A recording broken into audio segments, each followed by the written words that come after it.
I think we're okay to begin. So welcome to our event with Elise Hooper and Tracy Rees. My name is Colleen and I am the events coordinator for Island Books. We are so happy to have you all here with us today and in the future when you watch this later. I'm currently up at the front of the store and we have and Elise is in the back of the store. Yes. And Tracy is in Wales. So we're coming from all over. Yeah, so I'm not signing anything. No. But we will today be recording this event as well as being live on Facebook. If you have any questions or comments for the authors, please put them in the chat below. If you're registered for this event, you'll receive a one-time email from us as a follow-up with the recording of the event and recommended reads from our authors. And without further ado, I am going to introduce our authors. So Elise Hooper, who we're celebrating her new release of Fast Girls today, is a New Englander by birth and at heart. Elise lives with her husband and 2 young daughters in Seattle, where she teaches history and literature and also writing courses. The Other Alcott was her first novel, and Fast Girls is her latest. So she's being joined in conversation by Tracy Rees. Tracy was born in South Wales, a Cambridge graduate. She had a successful 8-year career in nonfiction publishing and a second career practicing and teaching humanistic counseling. She was the winner of the Richard and Judy Search for a bestseller competition and the 2015 Love Stories Best Historical Read Award. Her book, Amy Snow, has sold over 300 copies at our store in 6 months. And so, oh, wow, thanks guys. It's been one of our bestsellers. And we're just so excited to have 2 of our favorite historical fiction writers here in conversation. She's written other books. I'm not going to do that. But Amy still sold a lot, and a lot of our community really loves that book. So I'm going to let you guys both begin, and I'm going to step away. Great. Okay, thanks, Elise. Well, hi, Tracy, again. Hi again, Elise. What a treat to talk with you. It's always, these days, I don't know about you, but I'm kind of limited to my family, and I play some tennis and we can socially distance there. So I have my tennis friends, but it's such a treat to have some time to talk with an author friend. It's really nice to talk to you too. I was so excited when Colleen got in touch, and I just wish that I'd read your book because I've read the blurb on Amazon, I've read the first chapter on Amazon, and it looks amazing, but of course it's not available over here yet, so I have to wait till next month. I know, the complicated life of an international event, right? Yeah, exactly, but it really does look great, so congratulations. Well, thank you. Well, we have so much to talk about, we can get into the specifics of our books, but I wanted also just to be able to kind of talk as sort of a reader and author today with you, so this will be really fun. Since I don't know if there's anyone left still in the Island Books community who doesn't know much about Amy Snow, but do you want to give everyone a little overview of what it's about? Sure. My goodness, I have to think now. It was my first book, and I've just submitted my 6th to my editor. So it's actually only 5 years ago that it came out over here, but oh my goodness, it feels like ages ago. So a lot has changed. Yeah, really. So Amy Snow is set in the early Victorian era, and I really love Dickens, the Brontes, all those kind of books. I was very interested that your first book was The Other Alcott, because obviously that's another favourite. But I love that world, that period. So Amy Snow is early Victorian, and it's the story of a young girl who was discovered in the snow as a baby by the young heiress of the local estate, and the little girl takes her in and insists that she grows up there and is looked after, but the mother and father at the estate really hate having this child of uncertain origin in their home, so she occupies a very, very difficult position always.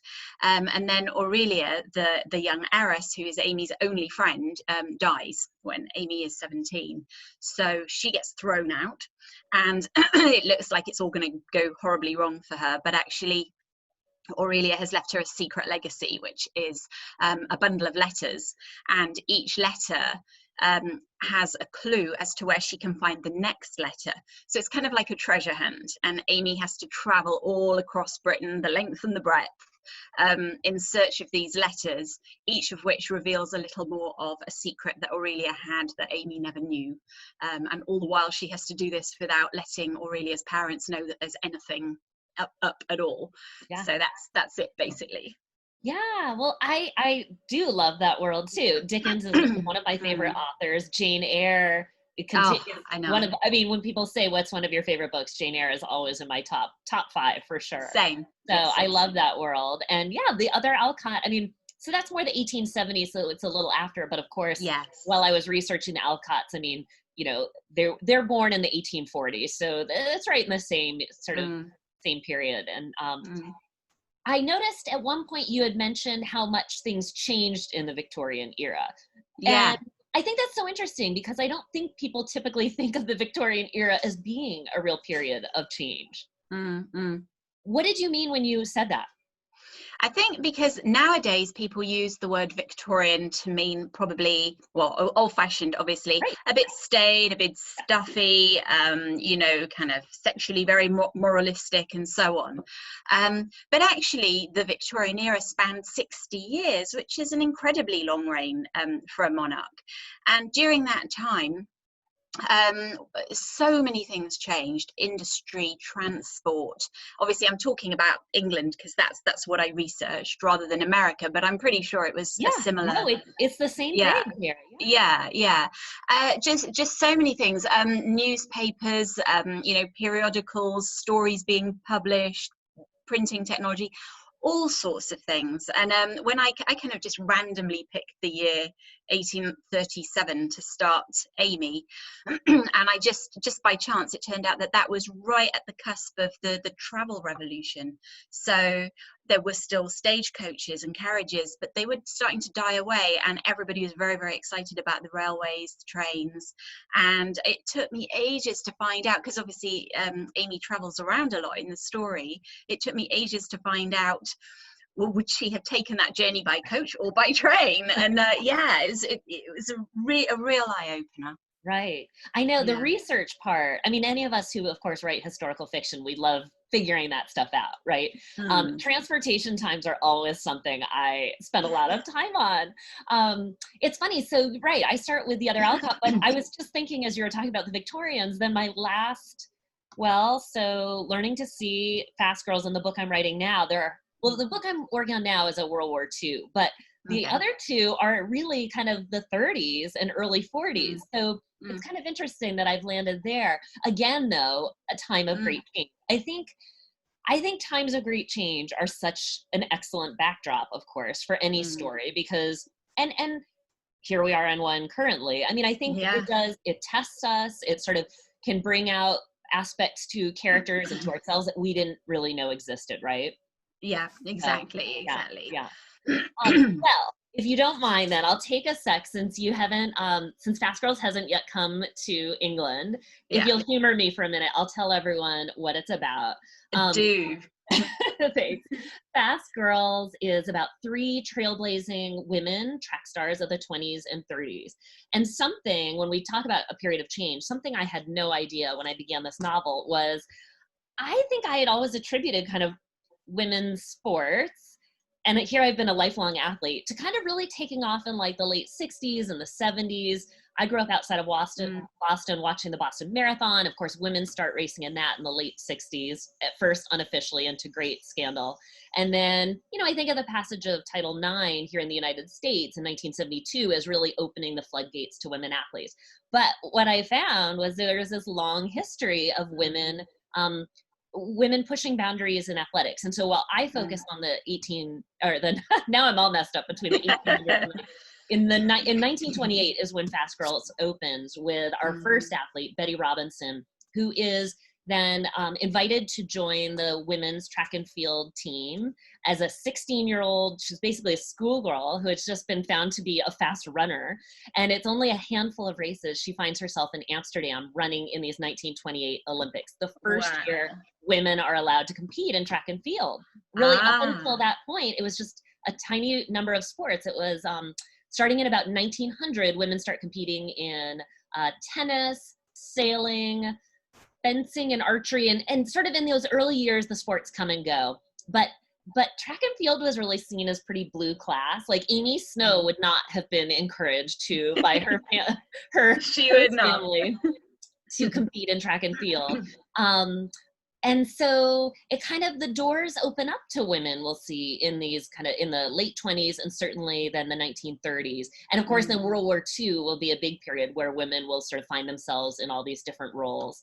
So again, another big time of change. And also, like Amy Snow and Aurelia too, I would say, you know, Betty Robinson, my first main character, Louise Stokes, who's the second one, and she is one of two of the first Black women to qualify for the Olympic team in the United States in 1932. And then Helen Stevens is my third, a character who really will rise to fame in the 1930s for track and field. These are all really strong characters who don't take no for answers, again, like Amy Snow, right?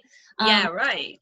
I'm so happy that I think readers are really enjoying these stories about strong women characters right now, don't you? Yeah. Isn't that been your experience?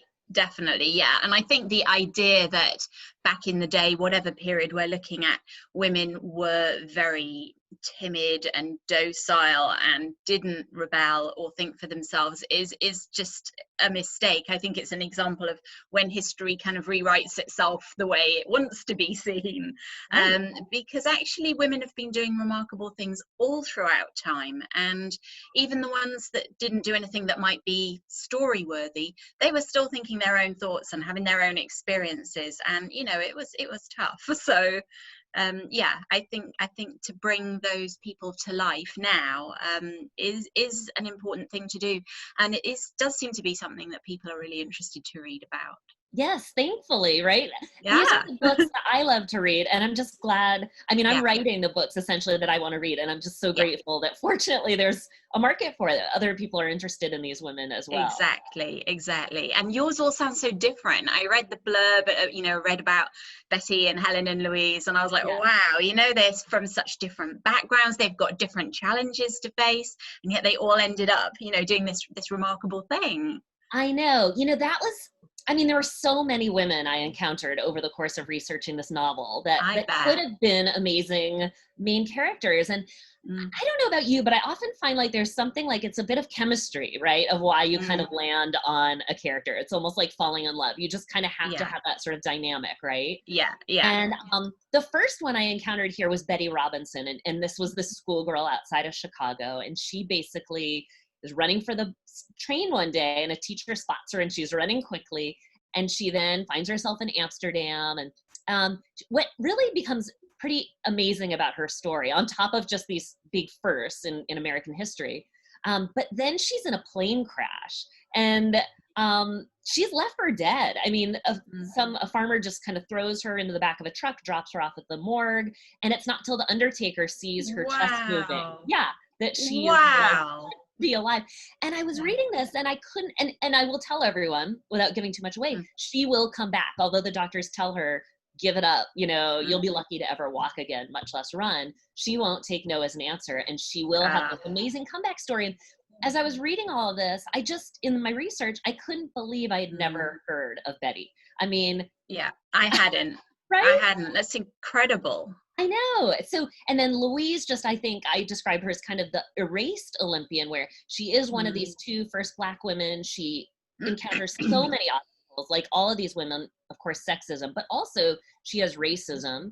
And, and so so few people know about her. I mean, in fact, really, she was kind of the real fictional aspect to this book, where I had so little information on her. I researched what life would be like for her, but she didn't leave behind a diary. There's no biography written on her. So, and then Helen, I think, is an athlete I'd like to think maybe if the World War hadn't come along that we might all know about, because I think she was really on the cusp of this huge career that really was cut short when the next 2 Olympics were canceled because of World War II. But so it's so rewarding, I feel like, to try to shine a light on these women's stories and bring them into, you know, hopefully into a broader sort of consciousness, introduce them to people who read novels. And so I was thinking, like, I was reading an interview with you where you describe you have an idea and often you kind of know where you're going to end, you know, your finish line, let's say, but you really have a lot to figure out in the meantime. Do you want to tell everyone about that process for you? Yeah, sure. So I write in what I describe as a very organic way, which means I make it up as I go along. I don't know if you have this phrase in America, but here we say that writers are either planners or pantsers. Do you have that? Yeah, we have that here. Yeah, so I'm a pantser, definitely. I'll obviously I have a starting point, and then usually I do have an ending. You know, I know kind of roughly where I want it to end up. Not always, but usually. And then really everything in the middle, I have no idea. So the book I've just submitted now has got a very, very, very difficult marital problem at the turn of the century, when divorce was still very problematical for women in terms of reputation, in terms of whether or not they'd ever be allowed to see their children subsequently, and so on. But I knew that I wanted it to have a positive ending, and I was like, well, how? I have no idea. But so I think writing is very much an act of faith for me. I just sit down every day at my computer and just kind of try and relax, not get into my head, because if I do that, I just will criticize all my ideas, and just start typing. And I think that's quite a scary way to write, but also it's fun, because it's a bit like reading a book in that you don't know what's coming next. And so, you know, each section has its surprises, and I really enjoy that. Is that how you write, or are you a planner? Well, I was going to say, I love that you really talk about surprises, because I would say I'm a little more of a planner, but still, I mean, and that's partly because my first 3 novels have been based on the lives of real people. So I kind of know. Which makes a difference. Some things, like, I know I have to include Betty's plane crash, and why wouldn't I? Sure. I mean, fascinating part of her story. But so I kind of have these plot points I know I want to hit. But, and my 4th novel that I'm working on right now is set during World War II, and it's about some real women, these army nurses in the Philippines during World War II. But I am making fictional characters and kind of setting them in this. So it's a bit freeing, really, not to have these sort of life moments that I know I need to include. But I love, and I think I really even live for those moments of surprise, because even when I kind of know essentially a few things that need to happen because I'm writing about Dorothea Lange or I'm writing about Helen Stevens, you know, these characters will still kind of say things or do things that will surprise me as I'm writing. And I love those moments, because they open up such a new sort of playing field all of a sudden. And I think for those of us who enjoy creative work, like, that's why we do this, right?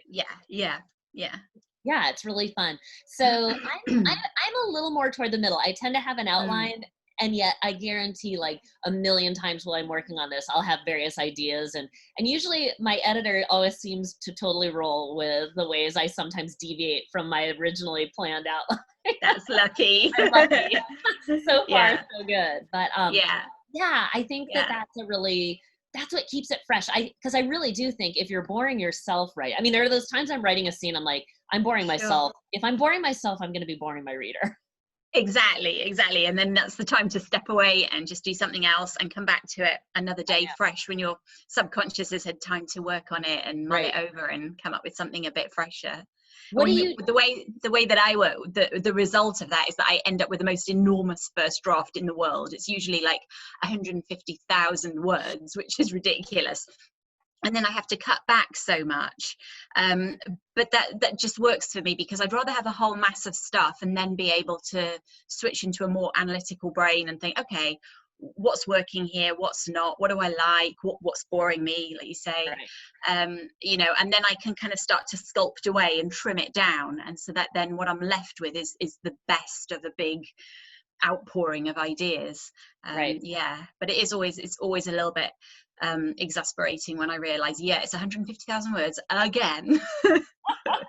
And then what do you do when you talked about kind of stepping away? What do you do when you step away? What will help you bring something fresh to your writing? Sometimes it's just as simple as having a rest, because I think that's really, really important. But obviously anything stimulating, you know, anything that sparks up the creative juices. So it might be something as simple as going for a walk. I live in a very, very beautiful part of the world. We've got a lot of lovely wildlife here. I see a lot of birds of prey when I go out. I love that feeling of just kind of sensing a shadow going over my head, and I look up and there's a red kite or something like that. So that's, and watching the seasons turn, that's all very beautiful. Also, you know, spending time with my family, my partner, my friends, conversations, good food, a cup of tea in the garden, just, yeah, and then films as well. You know, I find them a great stimulus in a kind of oblique way. So I might be, even if I'm writing something set in the 1920s and I'm watching something contemporary, just some sparky comment or some interaction between two people will often spark something in me, and I think, oh, and I quite like sort of drawing ideas from lots and lots of different sources. Yeah. So So it sounds what like about you? well, I do the same thing. I think my Yeah. dog loves it when I'm stuck on an idea, because she will inevitably get some nice long walks out of it. Nice. And Nice. sometimes actually since this pandemic has begun, we've done a lot of walking, of course. And for a while I was just ripping through audiobooks. You know, I would walk and Yeah. listen. But lately, as I'm working on this new book, I need silence. Like, I need to just kind of quiet a lot of stuff, so then I can kind of just hear some thoughts, right? Hear myself think a little. Sometimes a run too, or I find the shower is really helpful. Like, I just get into the shower and almost then can't write, because of course, you know, I can't bring my laptop in. Then it's almost like my extension of not being able to do something. I have ideas in the shower. And then I'll sometimes, like, I'll pick up another book and just read. And kind of like you're saying with movies, that will prompt me to kind of have an idea, listening to some other, or reading about some other characters talking or something, all of a sudden it'll kind of spark an idea for something I could do. Or sometimes I'll kind of even study how other favorite authors have structured things, or I'll just kind of cheat a little by watching other authors and like, how have they handled like that little part where you need to start transitioning to some big thing? What have some other people done? And just kind of to just get the wheels all turning. I find that to be very helpful. Yeah, definitely. There's so many ways to do it, and it's just finding, you know, it'll probably be something different every day, won't it? But it's just finding what works on that day. Do you have a real routine? Like, do you write at a certain time every day, or how do you do that? Yeah, pretty much. I mean, I'm not really rigid, and I've kind of, you know, I write full time, and I work from home, so I've got the scope to kind of adapt if something comes up on a particular day. But my ideal writing day would be, you know, to sort of start off with a walk or some yoga, and then have breakfast and get to my desk pretty early, like maybe 8 or half 8 or something, and then work through the morning, because I'm better in the mornings. I'm definitely an early bird, and then, you know, take a nice long break for lunch, maybe another walk, you know, watch something on television, and then I'll do a little bit more in the afternoon. But if I've had a really good morning's work in, then I don't need to worry, because okay, if I do an hour or I do 3 hours, it's fine. I've still done a lot. And then quite often I get a second wind around tea time, and I start again, and then that's when I have to stop myself, because I don't really want to start super early and then finish really late in the evening, because I don't think that's very healthy.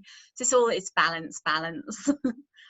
I completely understand that. I know I'm kind of I love the idea of having a real routine, and those days I always am like geared up for a big writing day. Inevitably I have like a kid home sick or something. So I've learned to really be pretty flexible, and I like you, like to kind of start in the morning. At some points, depending on where I am with the deadline, I'll even do the really early wake up at like 5 a.m. And I find that to be so helpful, because you're like your biggest critic, the little voices in your head that can really start freaking you out, they're still asleep. Yeah, right? yeah. So you have peace. Yeah. So I can really get a lot done, and especially I read about this trick once, and I picked it up where like I'll try to end a writing session middle of a scene, so then I like thrust right back in, and I don't have to like kind of sit down and think, where was I today? What am I doing? I can just kind of go right back in. And so I'm like you, I kind of tend to work up through lunch, and then, you know, sometimes even if one of my girls has a practice or something somewhere that's going to be an hour long, and I've had a good morning, well, sometimes I'll just use that then as I'll take that hour and go for a walk or something. But sometimes I will kind of camp out next to the pool or in my minivan outside, and I'll almost use that hour as just kind of like a really discrete time to just kind of bang out some extra work time that day. And that can be really satisfying, and kind of also just the knowing she's going to be out in an hour, I have, you know, a limited time. That kind of puts a little good pressure on me to kind of produce at a time when normally I wouldn't. It gives me a bit of feeling of like extra, that I've kind of exceeded my goals for that day, which is always kind of a thrill in the, you know, the sometimes boring life of a writer. I know. I mean, what is that? I'm forever talking to people about my word counts. You know, I'll talk to my partner at the end of the day, or my friends, and I'll be like, I did 2,800 words today. And I have to tell them every day. And I'm sure that nobody really cares what the number is, but it's so exciting. I know, it is. It's a really good feeling. And I think, you know, sometimes people will say to me like, oh, I have a book I want to write, and I just need to find the time. I always stay quiet on that, but I'm like, you don't just find the time. I mean, that's just not how creative work happens. I feel like if it's your job, I think you really have to make that time. Like, you have to set that alarm to get up early, because otherwise you can always find excuses to like instead go meet a friend for coffee, or in my case, I'll like say I'm going to go play some tennis just to kind of keep things moving. And that kind of changing up the routine can be, I think, healthy in its own way. But if you do it too much, you're never going to get anything accomplished, right? Yeah, that's it. Again, it's balance, because if you're just at the computer all the time with no variety, nothing, no input, you know, that I think it makes the writing quite stale, and also it's really bad for your health. But at some point you do have to put the hours in. So as you say, you've just got to carve out that time and defend it fiercely, because otherwise there's always something that you want to do, or something that you have to do. Right. So when you talk about input, do you have some, like a consistent group of sort of early trusty readers, or how do you get input on your work? I have a couple of close friends who usually read my early drafts, and they understand my process, so they know that it's going to be very long and probably quite repetitive. But, you know, they can kind of just sort of see past that to, okay, do I actually like the characters? Am I intrigued by where the story's going? And my mum as well. She's a big first reader for me, because she's a huge bookworm. You know, it's something that we've always shared. So that's a touchstone as well. You know, she says, yeah, I really like it, I want to read more. That's promising. And then I have not so much to actually show the work to, but just to talk ideas. I've got a little group of friends here in Wales. We meet up, well, not lately, but normally we meet up every couple of months or so in a really lovely little country cafe, and we'll sit all morning and drink tea and just talk about what we're writing, what we're working on, the challenges, and so on. And then obviously, thanks to the miracle of Twitter, I've got a really lovely author friend network of people that I've met all over Britain, the States, you know, all over the place. And it's really nice to have that, because I think all friends are important, but writing is such a specific thing, isn't it? You know, the challenges, the rewards, very, very specific. So to have someone who can just nod along and say, yeah, I know, I've been there, it's really important. It is important. So are those early readers you have, are those friends who are, I know you have the group you meet with, or, you know, maybe now you meet virtually, who are writers. Is other than your mom, are those early readers, are they writers, or are they just people who love books? Yeah, readers, avid readers. Yeah. I know. I think that's a really important, I have some friends who are just such passionate sort of story. They love stories so much Yes. that they will read through anything. And I think Yeah. that's really an important group. Sometimes I think it can be tempting to like find all these other writers to read your work, but I think that just the passionate readers are super important too. And I think it's so lucky when we have those in our lives.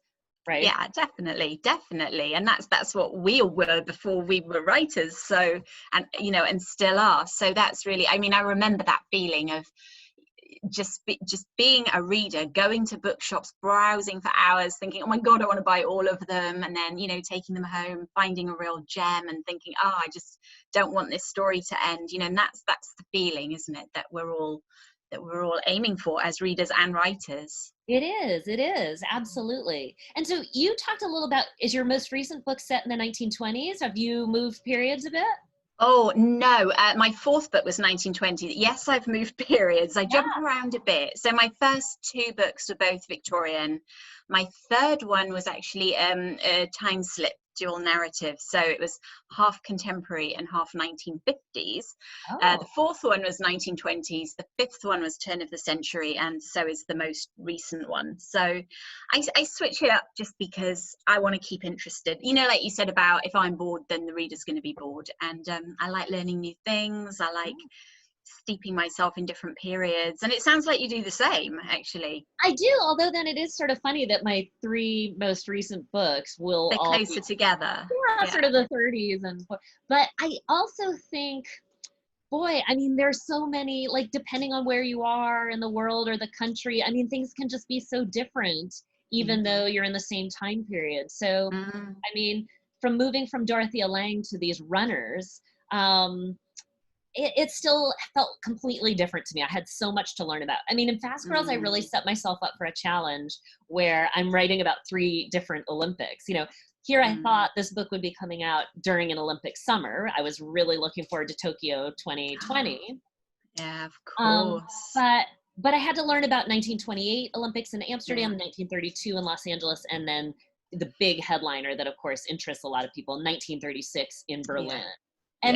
And there were a lot of surprises for me. I mean, I love when I've gone into something thinking I kind of have a pretty good grasp on my period, but when I just really need to then learn so much new. I mean, those 1936 Olympics they're a world unto themselves. And I had so much. I didn't know that there had been a really active boycott movement leading up to those Olympics, and many countries almost didn't, even the United States almost didn't send teams. And I really found myself wondering, would history have been different if we all hadn't given Hitler this big platform on which to show his power? I mean, so I love that about history. There's so many different parts of the world and different events and people to learn about. It sounds like yeah. Absolutely, yeah. My last book, not the one I've just finished, but the last one that's been published, was set in the South Yorkshire coalfield. So it's all about coal mining. And I thought, so my grandfather was a coal miner here in Wales. So I thought, I'll have an easy way into that. I know some stuff about that. But oh my God, when I started researching it, the amount of stuff that I learned was phenomenal, and the research experience was kind of really eerie. I went down a couple of actual mines, a deep mine which is like 140 meters deep, and a drift mine which is where you kind of go in on a gentle diagonal from the hillside. But both of them, that you end up in the same place, which is underground in the dark. And oh my God, to think of people just doing that every single day, it was a real eye-opener. Right. So I'm so glad you bring this up. When you talk about doing research and an adventure, I mean, going into a mine, is that kind of is that what you would describe as your most sort of adventurous research mission, is this mining expedition, or do you have any others that you could tell us about?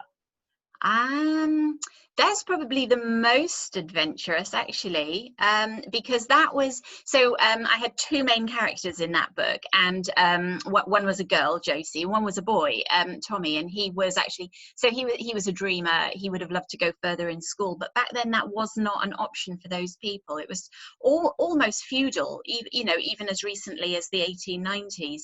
So the aristocrats lived in the big house, they owned the mines, and they owned the people effectively, because the villagers in those communities would grow up, go to school till they were 12, go to work at the mine. They didn't have a choice, and they were very much corralled into it. So I have this character, Tommy, who's a dreamer, who would have loved to be a scholar, to see the world, but he's got to go underground. And so without giving too much away in the story, he does go underground for a few years before he manages to make his escape. But obviously it meant that I had to make those scenes really convincing, and it was a little bit scary. Yeah, I'll bet. Yeah. I mean, I think ultimately humans are not meant to be underground, right? So it's funny you mentioned that, because I think I might have mentioned earlier, I went to the Philippines in February, right before everything shut down. I still can't believe I pulled that trip off, but to research, Cool, well done.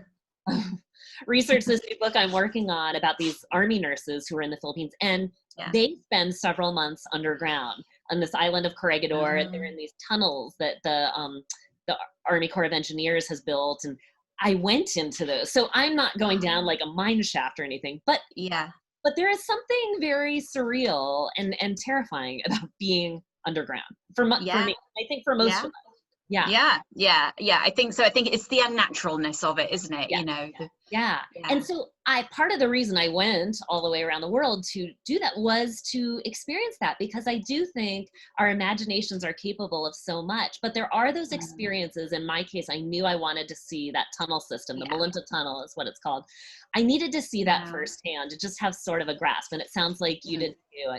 I was just talking with some authors the other day on the phone who had gone up in planes. They were writing about flight, and so they went up by planes. And I think we all have those things that our imagination will take us so far, but there is nothing quite like trying something firsthand to really get a grasp of something. Have you learned anything, like have you developed a new skill or something to kind of channel one of your characters? A new skill? No, sadly. I'm just trying to think. No, I haven't. Why, have you? I haven't really, but that would be kind of fun. Now that I think about it, I need to write. I know. Do something. I think the closest, I was always trying to make the case to my husband that my gym membership should have been tax deductible while I was working on Naturals, because I was like channeling these athletes while I was working out. But I mean, I'm learning a lot about medicine right now because I'm writing about nurses, but I have a few friends who have like taken painting classes because they've been writing about painters and they have no background. And when I wrote about May Alcott in the Other Alcott, I had taken a lot of studio art over the years and realized I was no good at it, which was partly why to write about a painter was for me the best way to write about that kind of life. But, I mean, now that I think about it, like, I should write about a cook so I could become a better cook. My family would appreciate that. I know. I'm just thinking, oh, what do I want to learn? And then I could write a book about it. I know. I've taken a bunch of acting classes because I've always had this idea at the back of my mind for a story about somebody who wants to be an actor. And I've really, really loved the classes, but so far I haven't got to that story yet. So for me, I've always got several stories floating around. And then I know when it's the time to write a particular story. So I'll do my acting one at some point. So I've done the research for that, but I don't have the story yet. Oh, how funny. Do you ever work out travel so that you're like, I feel like some authors are very clever at writing always about Paris so they can go to Paris or something. Like, do you have any tricks like that where you're able to combine your travel with your research? So my fourth book, Darling Blue, is set in Richmond, West London. And I actually used to live there. I think I left when I was 32, and I had a wonderful, wonderful few years there. Absolutely loved it. And when I was trying to decide where to set Darling Blue, I just thought, do you know what? I haven't been to Richmond for ages, and I used to love those riverside bars and the beautiful grand old houses, and I really fancy seeing it all again. So I thought, okay, if I set the book there, then I have to go back for lots of visits, which I did. I really enjoyed that. Yeah, that's great. With Fast Girls, I went to Massachusetts at one point which is where I grew up. So, I mean, that wasn't like new territory for me, but to visit where Louise had run. I went to the railroad tracks. I found them through like an old strip mall parking lot. They were pretty much paved over, but I also went to Missouri. I had never been to Missouri. And it was so helpful to just kind of see you know, there's a big sky in sort of the Midwest, and kind of just how that part of the world feels so different.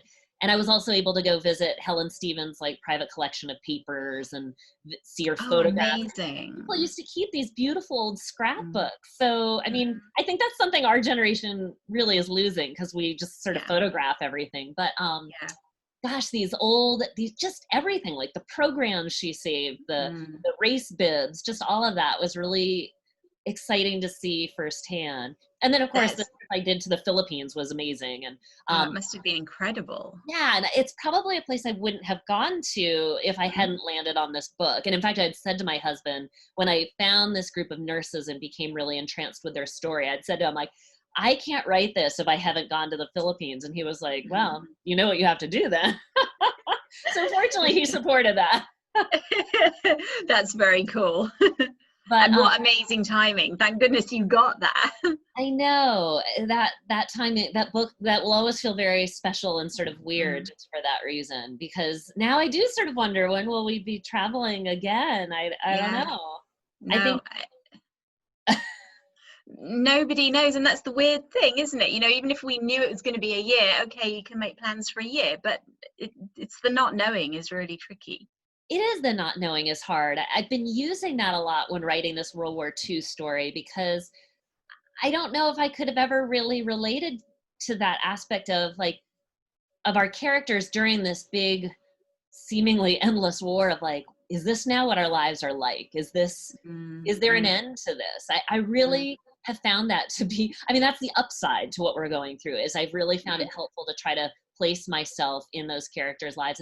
And it also has given me some perspective, right, too, of like, we're not actually, fortunately, bombs aren't falling on our heads right now. I mean, this is a different challenge. And so it's been helpful to kind of be able to kind of contrast this with a big event in history that has challenged people's understanding of what life can be like. So yeah, absolutely. Yeah, I mean, I think that's the really fun part about historical fiction, is finding those connections to today that we didn't necessarily go in expecting to find.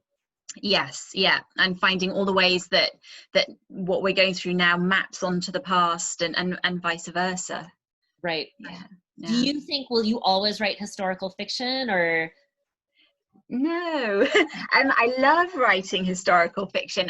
Yes, in that I always will write historical fiction, but not only historical. I think I'd love to write contemporary, and in fact, because I'm in that limbo period now where I finished this book. My edits haven't come back yet, and I don't have another book contracted yet. So what am I going to do with my time? Write another book. So I've actually started writing a contemporary story, and I don't know what will end up happening to it. But so I've just been doing that in the last couple of weeks, and that's been really fun.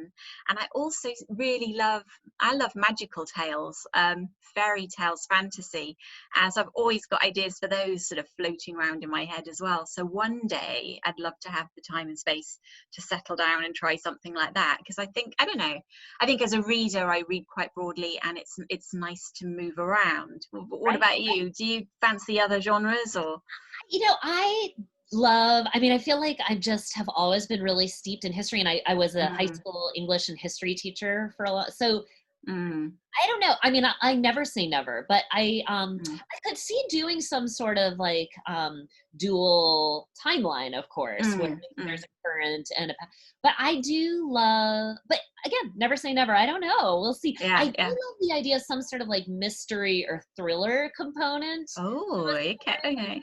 Some sort of historical thriller would be fun. I actually started this book I'm working on now with that in mind, but then I just found the history to be so interesting. I was like, forget the thriller. Yeah. But I think that I feel like as long as I'm still just learning and being challenged and working on my craft, I mean, that's what's important to me. And kind of who knows where that could take, right? So as you're writing contemporary right now, how does it feel to be doing something different? Or what are the like things that to you are really satisfying about focusing on present day? Well,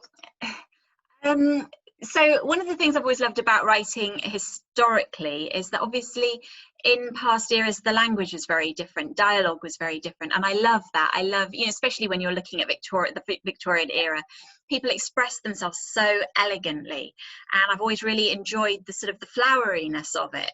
And obviously we don't have that now, and so weirdly what I'm quite enjoying is the short sharp sentences and the slang and the bit of swearing even, and it just it's quite nice just reflecting, you know, the world that I know, and it just as a change really. And it is a different challenge because I guess after writing 6 historical novels, I know where I am with that in terms of, right, I'm going to do basic research for this long, then I'll start the story, then I'll do more research as I go along, and I've kind of got it all mapped out. Whereas this is kind of, I don't know, is this good? Is it not good? I can't tell because it's so different. Right. But again, it's just that, okay, just keep going, leap of faith thing. Yeah. So when you typically start a book, any book, present day, you know, historical, or is it an idea or is it a character? I think with Amy Snow, I've read before that it was a character that sort of sparked that book. I mean, what does tend to kind of spark the book idea? Yeah, honestly, it's all sorts of things. I mean, just randomly. So Amy, yes, it was Amy. It was I actually just I saw a picture in my mind, which was the first scene where Aurelia has just died and Amy's been kicked out and she's walking away. So she's this little figure in black Victorian mourning, walking away from a grand house through the snow with sort of, you know, eyes at the window watching her go. That just popped into my head and I thought, ooh, I like that. And I started writing it, and you know, sort of just a bit of a gothic scene. And then I just followed it from there. So I just sort of, as I had the image, I had her backstory. I knew she'd been found in the snow as a baby, and just started. Like my third book, the one that was the dual narrative, that was set in Tenby, which is a little seaside town in West Wales. Which is somewhere that I have always gone to. I mean, a lot of people from around here go to Tenby for little holidays with their family. And my mum used to go there in the 1950s for her summer holidays as a young girl. So I've grown up in modern day Tenby, listening to my mum's stories about 1950s Tenby, and that just sparked something in me. We were there for a weekend at some point a few years ago, and that's right, it was the fact that she always used to talk about this shack, as she called it, where she used to go dancing in the 50s and have milkshakes and things, which was on a beach. But all the years that I'd been going there, it wasn't. The shack had gone, it had been pulled down, and it was just beach. And one year we went back and there was a restaurant on that very spot. And I think it was the idea that the same spot in different generations had, you know, in Mum's generation it was this shack for dancing, and in mine it was this kind of, you know, quite expensive, beautiful beachfront bistro. And I just thought about how much had changed just in one generation, and so that sparked the idea for the Hourglass, which is about a mother and a daughter and about family secrets and things like that. So it really it's different all the time. So what about you? Because I mean, the Fast Girls story sounds amazing. It's like this sort of got to be a writer's dream of a novel idea, really. Well, yeah, I mean, it was. I guess I'm trying to remember. Like, I feel like I talk about this book so many times. What did I say this in this conversation or the conversation before? But my daughter, did I talk about my daughter? No. Okay. No. So thank you. My this is like where you are, right? In these first few weeks when a book comes out, you talk about different times. You're like, I don't know, did I just say this? But my younger daughter is a swimmer, and she was in 4th grade and had to pick a biography project for her library class, and so she picked Gertrude Ederle. I don't know, actually, if you've heard of Ederle. She was the first woman to swim the English Channel. Okay. Yeah, she was an American, and so she had won 3 medals in the 1924 Olympics in Paris, and then a few years later, in 1926, she swims. It takes her 2 tries. She swims the English Channel, and she comes home to New York and is feted as kind of America's golden girl. Right. And so my daughter is doing this project on her, and I'm thinking, I had played sports my entire life. I've never heard of Gertrude Ederle. And that really prompted me to think about other women athletes and kind of who has come before us. Like, and so that one I started digging around kind of with this idea of like looking for those characters to fall in love with. Like, where was the chemistry going to take me? And really it started with Betty Robinson, this young teenager who eventually is in a plane crash. And then it was Louise too, because she has such a different story. And I think race, which is now just so relevant to us here, especially in the United States right now, that was just a really interesting part of the story to me. And then Helen, who experiences, she's kind of the opposite of Betty. Betty emerges onto the Olympic scene as kind of this America's golden girl. Helen is a real outcast for most of her life growing up. And it's actually her accomplishments as an athlete that transform her into kind of this person of interest who there's Helen Stevens all of a sudden in her little town in Missouri. So she finds kind of entry into her community now as an athlete. So I kind of went looking for those women. In the case of Dorothea Lange, it was something much more practical, where I had spent all this time traveling back to the East Coast while I was working on the Other Alcott, going to Concord, Massachusetts and Boston, where I grew up, to kind of do various research missions for that. But with Dorothea, I'd said to my husband, I need to do a project that's more local. I need to write about someone here in the Pacific Northwest. And so I had heard of Imogen Cunningham, who is a photographer who went to the University of Washington here in Seattle. And I started off thinking I'd be writing about her. And then I kind of cast my net a little wider for my research to kind of better understand Imogen's kind of milieu of influences and people she was influencing. And I found Dorothea through that. And just kind of connected the dots of, I had been using Dorothea's photography for many years in my high school classes when we were studying the Great Depression or the internment of Japanese Americans. I had just never known who Dorothea Lange was. I had no concept of her. And so suddenly I knew, this is who I want to write about. I want to understand this transformation from a woman who has a craft as a photographer and is taking photographs of San Francisco's kind of well-heeled high society to this activist. I needed to understand, how did she become this sort of activist artist? And so that drove that. And sort of moving further back in time, the Other Alcott was simply a result of like, Louisa May Alcott introduced me to this whole world of like, I could be a writer someday. I had grown up right outside of Concord, had visited her house at the Museum, and I've been there. Yeah, you have? Okay, so yeah, I love it. Desk, in her bedroom. And after I wrote Little Women, like that made me realize that people write books. They don't just magically appear on bookshelves. Yeah. I think for a lot of people, a lot of people have grown up reading Little Women and, and Jo scribbling away in her attic and all the angst and the trying different kinds of stories. I think it's very relatable and very inspiring for book people. Yeah. So I kind of like came full circle on that novel of coming back to the very person who had given me the idea of becoming a novelist. So, and this new one I'm working on, was prompted by my grandfather served in the Pacific during World War II, and yet I know very little about what he had done there. So I went digging around to kind of better understand his life. He had brought back this little kimono for my mother from Tokyo. And I mean, I'm sort of embarrassed to admit this now, but we played dress up with that for years. I mean, it was this kind of neat thing. Now I view it as this beautiful artifact. And that kimono, I'd always had sort of fantasies of like, what if there was a letter tucked away, written in it? It kind of took me on this whole other path. So I think when we're asked about where ideas come from, I mean, it can be anything from a story in the news to like a influence to my daughter giving me an idea to family history. I mean, there's no real tried true sort of point that always draws us in. And I think that that's the fun of it, don't you? Yeah, absolutely. It's just life, isn't it? Life's full of images, ideas, comments, and it's that little feeling of thrill, isn't it? When somebody says something or you hear something and you think, oh, that's interesting. Right. And I don't know about you, but often I kind of start thinking I'm writing about one thing and I end up writing kind of in that area, but I end up kind of somewhere different, like thinking I was starting about Imogen and ending up with Dorothea, thinking I was going to be writing about my grandfather in Japan and maybe a kimono, but ending up in the Philippines. Like I just love that little path, those rabbit holes we travel down that kind of open up new worlds and just get the juices flowing. I think that is, I mean, that to me is like, I feel like we have the best job in the world. Yeah, I think so too. Where it's really curiosity. Oh, hello, Colleen. Hi, Colleen. Draws us all in.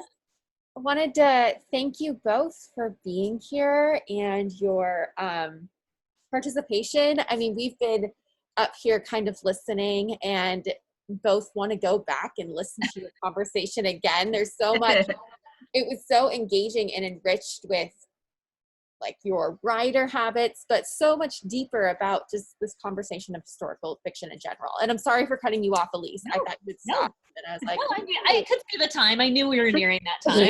Yeah. I could talk with Tracy all day, or you for that matter. I could talk, but these days I will gratefully talk to anyone. Yeah, right. Well, I love that. And I am so thankful that we got to make this work, Tracy. The time. Oh, thanks for thinking of me. 9 p.m. over there in Wales and And Elise, I mean, you just hopped over the lake and came over and so thank you both for being here today. Having us. Pleasure. Yeah, thank you. Yeah. Lori says hi back here. It was great. Thank you, Lori. Hi.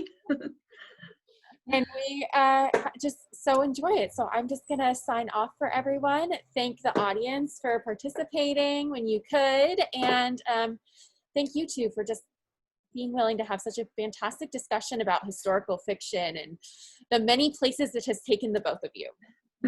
I've really enjoyed it. It's lovely talking to you, Elise. It's been a real treat. Colleen. Yeah. Thank you so much. It feels so great to be back in a bookstore, to be honest. Oh, and good luck with Fast Girls. Thank you. Thank you so much, Tracy. I really appreciate that. And thanks to anyone who's listening in on us, just kind of flies on the wall there. We're absolutely so grateful for readers. Readers are what keep us going. So thank you. Oh, yeah. Yeah. Yay. Okay. Thank you. Okay. Thanks, guys. Bye. Bye. Bye-bye.